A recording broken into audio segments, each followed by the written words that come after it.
بسم اللہ الرحمن الرحیم۔ صحیح بخاری حدیث نمبر 18،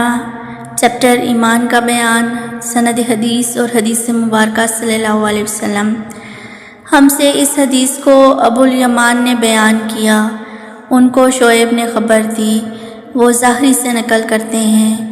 انہیں ابو ادریس عائض اللہ بن عبداللہ نے خبر دی کہ عبادہ بن صامت رضی اللہ تعالیٰ عنہ جو بدر کی لڑائی میں شریک تھے اور لیلۃ العقبہ کے 12 نقیبوں میں سے تھے، فرماتے ہیں کہ رسول اللہ صلی اللہ علیہ وسلم نے اس وقت جب آپ کے گرد صحابہ کی ایک جماعت بیٹھی ہوئی تھی فرمایا کہ مجھ سے بیعت کرو اس بات پر کہ اللہ کے ساتھ کسی کو شریک نہ کرو گے، چوری نہ کرو گے، زنا نہ کرو گے، اپنی اولاد کو قتل نہ کرو گے اور نہ عمدن کسی پر کوئی ناحق بہتان باندھو گے،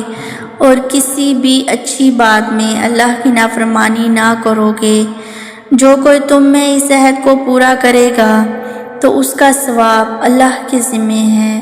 اور جو کوئی ان بری باتوں میں سے کسی کا ارتکاب کرے اور اسے دنیا میں اسلامی قانون کے تحت سزا دی گئی تو یہ سزا اس کے گناہوں کے لیے بدلہ ہو جائے گی،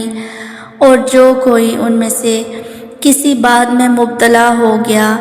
اور اللہ نے اس کے گناہ کو چھپا لیا تو پھر اس کا معاملہ اللہ کے حوالے ہے، اگر چاہے معاف کرے اور اگر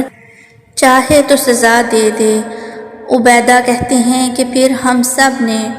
ان سب باتوں پر آپ صلی اللہ علیہ وسلم سے بیعت کر لی۔